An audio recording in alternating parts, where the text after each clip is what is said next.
మనలో చాలా మెంబర్స్ పోతన యొక్క పద్యాలను చిన్నప్పుడు బట్టి రాసి ఎగ్జామ్లో పాస్ అయింటాయి. కానీ ఈ వీడియోలో నేను పోతన పుట్టిన ఇల్లును చూపిస్తా, చనిపోయిన ప్రదేశాన్ని చూపిస్తా. Let's go. పోతన జన్మస్థలాన్ని చూసినట్లయితే 15వ శతాబ్దంలో జనగాం డిస్టిక్ లోని బ్రహ్మెర్ అనే గ్రామంలో జన్మించాడు. ఇక్కడ వచ్చిన తర్వాత పోతన యొక్క ఇల్లు ఎట్లుందో చూస్తారా?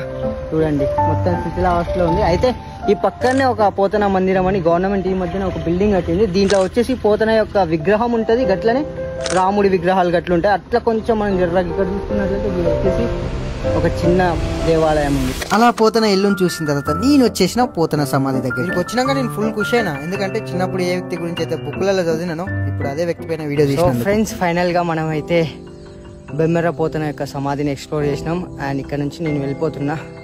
వెళ్లే ముందు ఒకటి కోరుకుంటున్నా, ఏంటంటే ఇట్లాంటి మహానుభావులు ఎంతో మంది పుట్టాలని నేను మనస్ఫూర్తిగా కోరుకుంటున్నాను. Thank you for watching. జై హింద్, జై